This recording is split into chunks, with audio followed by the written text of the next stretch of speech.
a single jump, I promise you. Okay? Alright, so, whoa, falling. Alright, so, just so you guys have an idea and a perspective of where we are right now, I'll give you guys some numbers. So keep your thinking hats on, okay? The Everglades, very, very, very big. In fact, the Everglades starts way up north at Walt Disney World at Mickey's house. Has everybody been to Orlando before? Okay, that's the very, very northern edge of the Everglades.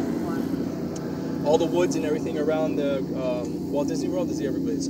Then coming down south, all the way down to the Florida Keys, is the stretch of the Everglades. So from Orlando down to the Florida Keys, it's about 11.5 million acres in size, and you're in a section of it right now called the River of Grass, which is actually, believe it or not, a river, although this smells and feels and probably tastes like a swamp.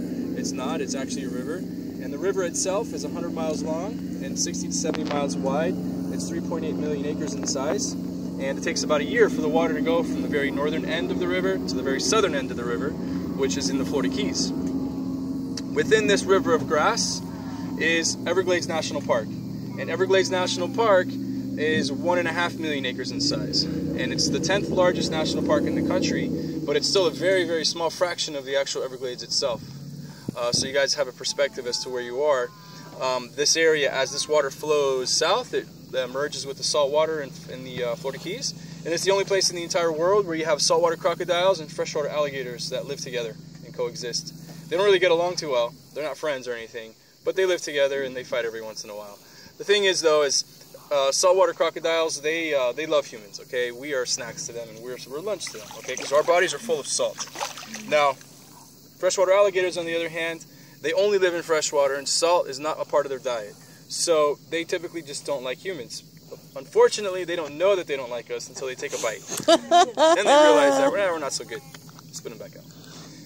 The thing with alligators, though, and the reason why you have alligator attacks, and they are fairly frequent, unfortunately, is because alligators are going to go after anything that's smaller than them. So unfortunately, most alligator attacks are on small kids or on dogs and pets. That's why it's always good practice whenever you're in the southeast United States to kind of be cautious of, unpopulated bodies of water because of that reason.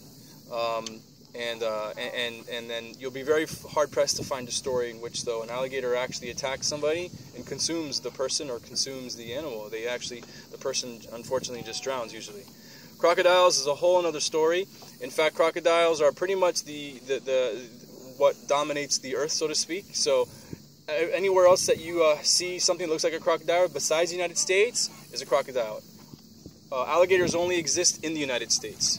Outside of the United States, everything else is a crocodile. So you have crocodiles in South America and Australia and Africa. Those are all different types of crocodiles. Okay? There's only one other place in the world where alligators actually exist, and can anybody take a guess as to where that is? It's probably the last place that you would ever suspect to. China. Yeah, for whatever reason, there's a Chinese alligator. It's in a small little section of China. And they're really, really small, but outside of that, it's the United States and China. Everything else across the world is crocodiles. Yeah. So, I know it's hot. We're going to take a few more minutes out here to take some good pictures. So what you guys should do is when I get up on my seat, pass me your phones and your cameras, and then I'll go ahead and take some shots from you from up there, and it gets the whole horizon in the background. It's a pretty good picture.